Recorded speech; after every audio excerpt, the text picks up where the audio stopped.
আমাদের উপরে কিছু আল্লাহ আমাদেরকে মসজিদে আসার বসার সুযোগ দান করেছে। এই জন্য মনিবের দরবারে শুকর আদায় করি বলে আলহামদুলিল্লাহ।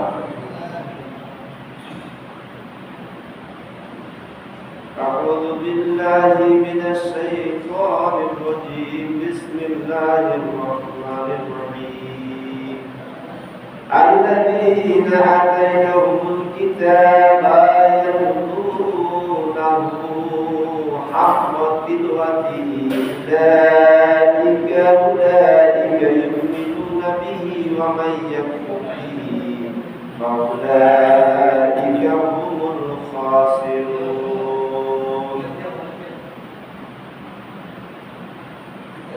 এই আয়াতটার মধ্যে গুরুত্বপূর্ণ কথা আছে। সূরা বাকারা 121 নম্বর আয়াত, আল্লাযীনা আতাইনাহুমুল কিতাবা ইয়াতলুনাহু হাক্কা তিলাওয়াতিহি উলাইকা ইউমিনুনা বিহি ওয়া মান ইয়াকফুর বিহি ফাউলাইকা হুমুল খাসিরুন। আল্লাহ রাব্বুল আলামিন এই আয়াতের সালে নজুল সামান্য হলো এই আয়াতটা যখন নাযিল হয়, নাযিল হওয়ার প্রেক্ষাপট হলো মুশরিক ইহুদিরা তার কোরআনকে অবমাননা করে, অস্বীকার করে, তারা আল্লাহর দ্বীনের প্রতি অস্বীকার করে, আল্লাহর মনোনীত দ্বীনকে তারা অস্বীকার করে। এই জন্য তারা ক্ষতিগ্রস্ত। আল্লাহ আয়াতে কারিমের ভিতরে বলছেন, আল্লাযীনা আতাইনাহুমুল কিতাবা ইয়াতলুনাহু হাক্কা তিলাওয়াতিহি, নিশ্চয়ই আমি যাদের উপর কিতাব দিয়েছি, আমরা যে কিতাব বলি পৃথিবীতে 104 খানা কিতাব আসছে, তার মধ্যে প্রসিদ্ধ 4 খানা, তার মধ্যে হইল কোরআন কারীম হইল সর্বশেষ কিতাব। বলি সুবহানাল্লাহ। এই কিতাব শব্দটা আমরা বাংলায় বলি কিতাব, এটা কিন্তু আরবি শব্দ। আমরা বই পুস্তক বলি এটা কিন্তু আরবি শব্দ, কিতাব আরবি শব্দ। আল্লাহ কোরআন ভাষায় এটা আরবি শব্দ। যদি দেখা যায় বাংলা অর্থ বোঝা যায়, কিন্তু এটা আরবি শব্দ। আল্লাহ বলেছেন, আমি এই কিতাব দিয়েছি যারা যথার্থভাবে এটাকে আদায় করবে এবং যারা ঈমান এনেছে, ফাউলাইকা, যারা অস্বীকার করেছে, ফাউলাইকা হুমুল খাসিরুন, তারা ক্ষতিগ্রস্ত। হাক্কা তিলাওয়াতির অর্থ হইল সেটা, তার এক নাম্বার হইল কোরআনকে সুশুদ্ধভাবে পড়া, পড়তে পারা, শিক্ষা করা, এরপরে আমল করা, শিক্ষা করা। প্রত্যেকটি মুসলমানের জন্য নয়, বড় নারীর জন্য আল্লাহ এলেম শিক্ষা করা ফরজ করেছেন। সুবহানাল্লাহ। যদি তোমাকে এলেম অর্জন করতে একটা হাদিসে দেওয়া আছে, যদি 2 বছর তো বলছে যে শুধু সিদ্ধেশের এলেম যদি তোমাকে শিক্ষা গ্রহণ করতে হয়, তাহলে তুমি এলেম শিক্ষা অর্জন করো। যেভাবে এলেম শিক্ষা করা কি ফরজ। আল্লাহ হাদিসে রাসূলুল্লাহ সাল্লাল্লাহু আলাইহি ওয়াসাল্লাম বলেছেন, ফরিদাতুল মুসলিমি ও মুসলিমা, প্রত্যেক নর নারীর জন্য কি এলেম অর্জন করা। তলাবুল ইলমি ফারিদাতুন ইন কুল্লি মুসলিম ও মুসলিমা। হাদিসে রাসূলুল্লাহ সাল্লাল্লাহু আলাইহি ওয়াসাল্লাম বলেছেন, প্রত্যেক নর নারীর জন্য এলেম শিক্ষা করা কি আল্লাহ ফরজ করেছেন। নামাজ যেমন ফরজ, রোজা যেমন ফরজ, এটাকে আল্লাহ ফরজ করে দিয়েছেন। 2 নাম্বার হলো ঈমানের দাবি, যথার্থভাবে তারা কোরআনের সেটা হক আদায় করে কোরআন পড়তে হবে। আর 1 নাম্বার হলো যথার্থভাবে সহিভাবে কোরআন পড়া শিখে।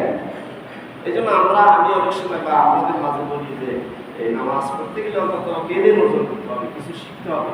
যা বললে আপনার ইবাদত কিভাবে পরিপূর্ণ হবে, যা না বললে আপনার নামাজ ইবাদতগুলোর ভিতরে আপনি কি হবে, পরিপূর্ণতা আসবে না। আপনি 2টা সূরা জানতে হবে, আপনাকে আপনার অন্ততপক্ষে তাশাহুদ জানতে হবে, আপনাকে দুরূদ শরীফ জানতে হবে।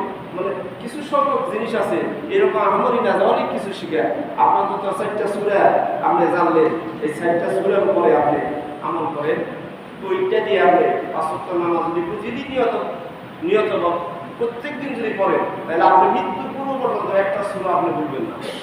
কিন্তু যদি আপনি সপ্তাহে একদিন 15 দিনে একদিন মাসে একবার যদি পড়েন তাহলে আপনার ওই আয়ত্ত থাকে। এই জন্য বোঝা রয়েছে যে জিনিসটা পড়লাম ওইটা প্রতিনিয়ত যদি আমি পড়ি তাহলে আমার দিলের থেকে অন্তরের থেকে মুছবে না, এটা আমার সর্বসময় থাকবে, খেয়াল থাকবে, সাথে সাথে করার সময় আমার বলে দেবে। এই জন্য তার সামনে দুইটা লাইন কিন্তু অনেকেই জানেন, শিখার চেষ্টাও করেন। দুইটা লাইন গুরুত্বপূর্ণ, দুইটা লাইন তার সাথে ভিতরে আর তার ভিতরে দুইটা লাইন, তারপরে সরাসরি কালামের সাহায্য। অথচ এই দুইটা লাইন মানুষ কিন্তু শিখার আগ্রহ করে না, জানা না। তাহলে কি দেয় নামাজ পড়ুন, কি দেয় নামাজে দাঁড়াইলে আল্লাহর সাথে কথা বলুন, কি দেব বলুন। আমি যদি একজনের সাথে ক্রয় বিক্রয় করি আমার কথা বলতে হয়, আমি যদি নাই জানি তাহলে আমার শিক্ষার রাস্তা আল্লাহ খুলে দিয়েছেন। এই জন্য বলছে 1 নম্বর শর্ত হলো যথার্থভাবে ইলম শিক্ষা করা এবং 1 নম্বর হইল যে সহিভাবে কোরআন শিক্ষা করা। 2 নম্বর আসে, 2 নম্বর হলো কোরআনের যে অর্থ পড়লাম এই অর্থ বুঝে পড়া, এর উপরে বুঝে পড়া, অর্থ পড়লাম এর অর্থ বুঝে পড়া এবং এর উপরে কি মানা। কোরআনের আয়াত পড়লাম এটার উপরে মানা। 3 নম্বর হলো যা পড়লাম বুঝলাম এই অর্থে এই বলছি, 3 নম্বর হয় সেটাকে আমলে পরিণত করা, সেটাকে 3 নম্বর হলো আমলে পরিণত করা। 4 নম্বর হলো সকল জাতি ভুলে গিয়ে সমস্ত মুসলিম ভাইদের ভিতরে প্রত্যেকের ভিতরে এই দ্বীন কায়েমের জন্য এই কোরআন ও হাদিসের আনুগত্য বাধ্য করা। সুবহানাল্লাহ।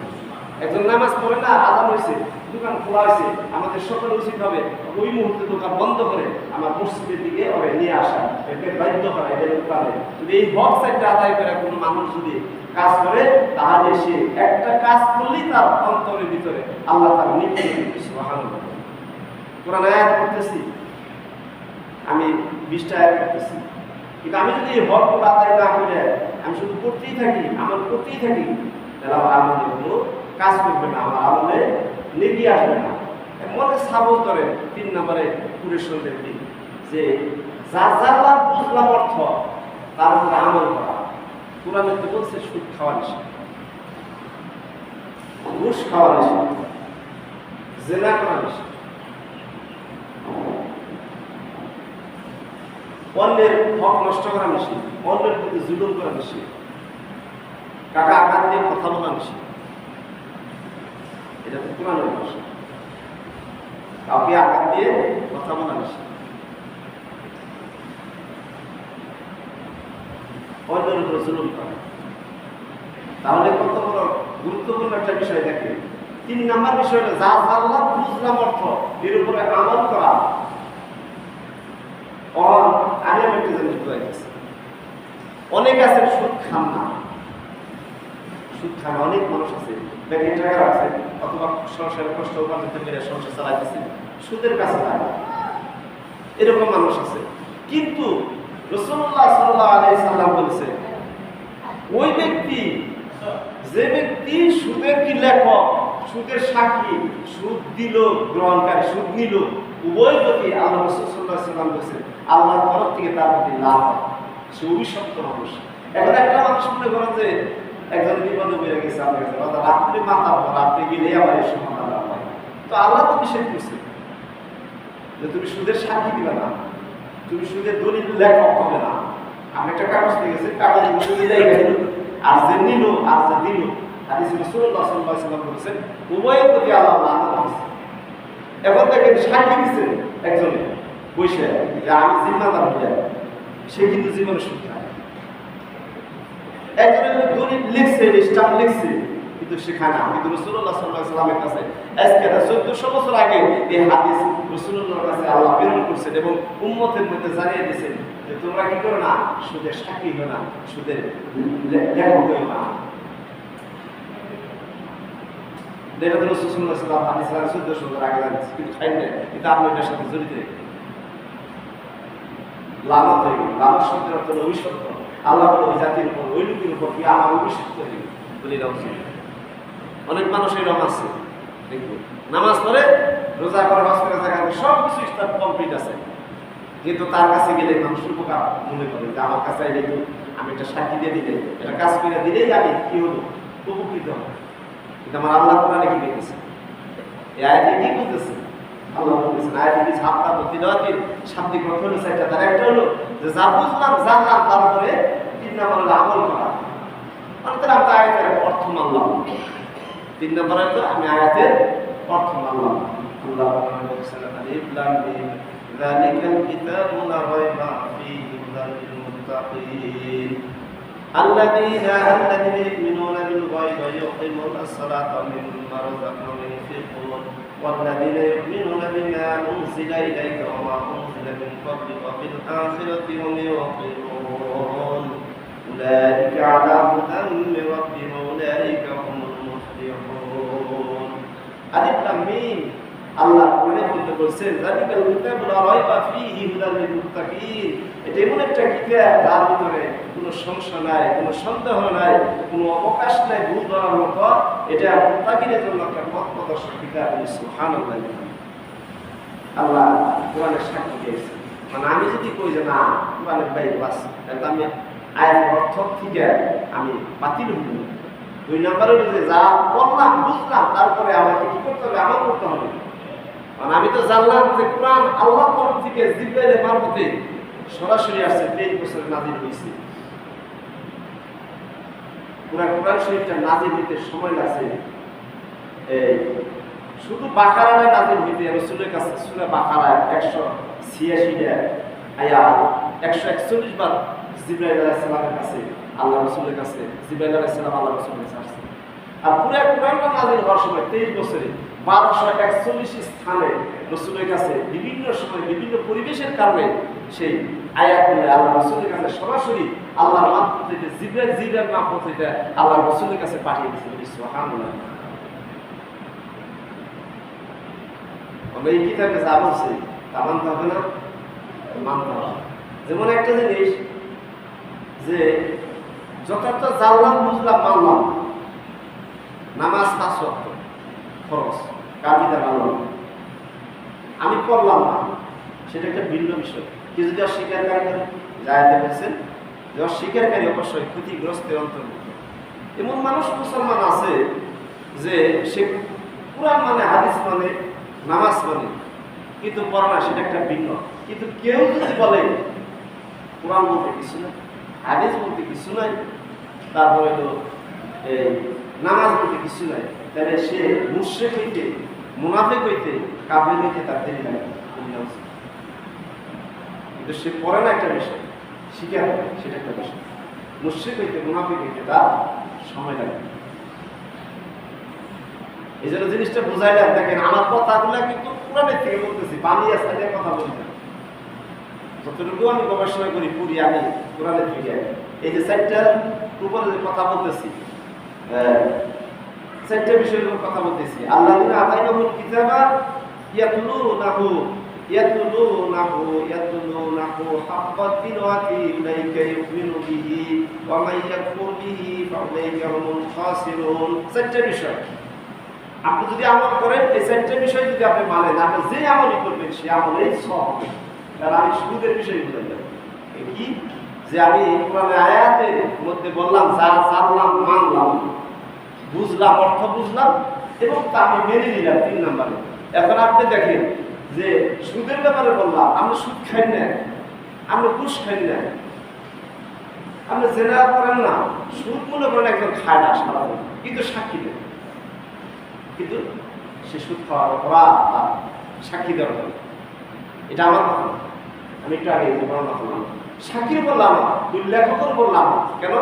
আল্লাহ রাসূল সাল্লাল্লাহু আলাইহি ওয়াসাল্লাম বলেছে এটা অনুসত্য, এটা এই কাজকে আমি আল্লাহ রাসূল পছন্দ করি না।